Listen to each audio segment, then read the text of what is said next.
এদের হট্টগোল শুধু চি চা করেই যাচ্ছে। আসসালামু আলাইকুম বন্ধুরা। তো অবশ্যই তোমরা সবাই ভালো আছো। এখন আছি আমার বাড়িতে হাঁসের বাচ্চাগুলোকে দেখার জন্য। কাজে গেছিলাম, কাজ থেকে চলে আসলাম। তো হাঁসগুলো বার হচ্ছে, তোমরা দেখো। এই যে দেখো, হাঁস বার হয়ে গেছে, জলেও নেমে গেছে, আমার মিনি পন্ডে নেমে গেছে। এদের হট্টগোল শুধু চি চা করেই যাচ্ছে।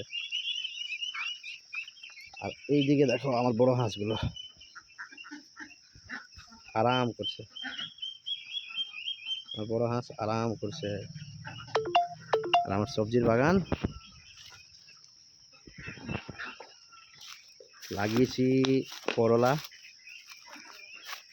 আরও অনেক কিছু লাগিয়েছি। বেগুন লাগিয়েছি, পেঁপে গাছ লাগিয়েছি, লাউয়ের গাছ আছে, বেগুনের গাছ আছে, লাল শাক আছে, ডাঁটা শাক আছে, মরিচ গাছ আছে, আরও অনেক কিছু আছে। তো তোমরা দেখতে পাচ্ছ, এই দেখো কাক চলে এসছে।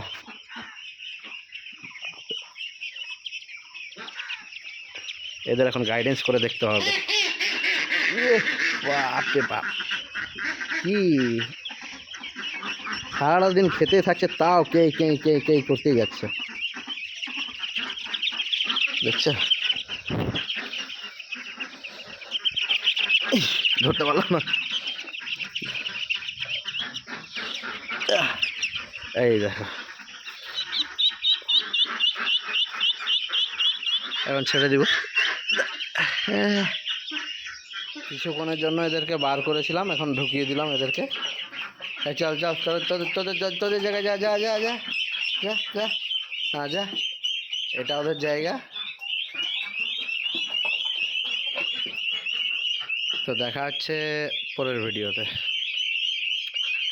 আর এদেরকে দ্রুত কীভাবে বড় করা যায় তোমরা কমেন্টে অবশ্যই জানাবা। আর যারা নতুন থাকবা তারা অবশ্যই সাবস্ক্রাইব করতে ভুলিও না।